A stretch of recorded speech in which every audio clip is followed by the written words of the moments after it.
हमारा जनजातीय समाज, जो आज देश के कोने कोने से निकलकर अपनी समृद्धि व विरासत के लिए विश्व भर में एक अलग पहचान बना चुका है।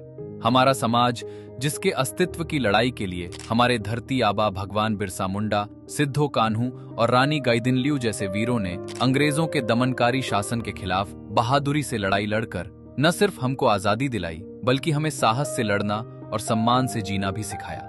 हमारे जल, जंगल और जमीन की रक्षा के लिए इन क्रांतिकारियों ने 1857 से पहले और बाद में भी उलगुलान महाविद्रोह का शंखनाद किया, जो आज भी हम जनजातियों के लिए प्रेरणा स्रोत है।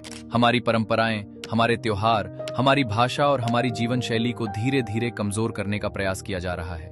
हम अपने अधिकारों की बात करें तो पेसा कानून और वन अधिकार कानून हमारे अस्तित्व की रक्षा के महत्वपूर्ण आधार हैं। ये कानून हमें अपने जल, जंगल और जमीन पर अधिकार देते हैं। सबसे बड़ी चिंता आज हमारे लिए ये है कि हमारे अपने ही समाज के कुछ लोग, जो धर्मांतरण करने के बावजूद भी जनजातीय पहचान और अधिकारों का लाभ लेते हैं, वे ही कहीं न कहीं हमारे हक को कमजोर करने का कारण बन चुके हैं। यह स्थिति हमारे समाज को भीतर से विभाजित कर रही है और हमारे सामूहिक अधिकारों को नुकसान पहुंचा रही है। इसीलिए आज राइटफुल ट्राइबल बेनिफिट्स की बात जरूरी हो गई है, यानी जनजातीय अधिकारों का लाभ उन्हीं तक पहुंचे जो वास्तव में इस पहचान, इस संस्कृति और इस परंपरा को जीते हैं।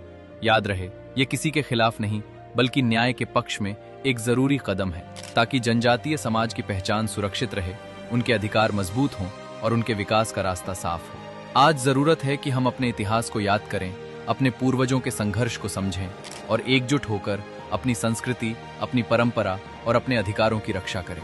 क्योंकि जिस समाज को हमारे पूर्वजों ने अपने बलिदान से मजबूत बनाया, उन्हें कमजोर करना हमारे भविष्य के साथ अन्याय है।